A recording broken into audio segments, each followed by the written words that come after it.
সরকার নামে যেই বেঈমান, যেই মুশরিক আল্লাহকে বিদ্রুপ করেছে, এর ফাঁসি, এর ন্যায্য বিচার, এর রাষ্ট্রীয় বিচার বাংলার জমিনে হতেই হবে। না, আপনারা অনেকেই শুনছেন, সারা দেশের উলামায়ে কেরাম, ইমানদার,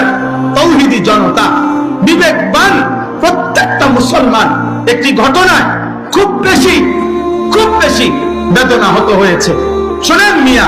এই আসমান সৃষ্টির পর থেকে, পৃথিবীর প্রথম মানুষ থেকে আজকে পর্যন্ত পৃথিবীতে বহু মানুষ বহু কুফরি করছে, শিরিক করছে, আল্লাহ তাআলার হুকুমের নাফরমানি করছে, কিন্তু আল্লাহকে লক্ষ্য করে, মহান আল্লাহকে কেন্দ্র করে, আল্লাহকে উল্লেখ করে, উদ্দেশ্য করে পৃথিবীর কোন কাফের, মুশরিক, কোন মুরতাদ, কোন বেঈমান, কোন মূর্তি পূজক, কোন আগুন পূজারী, কোন সূর্য পূজারী, পৃথিবীর কোন নিকৃষ্ট কোন কাফের আল্লাহকে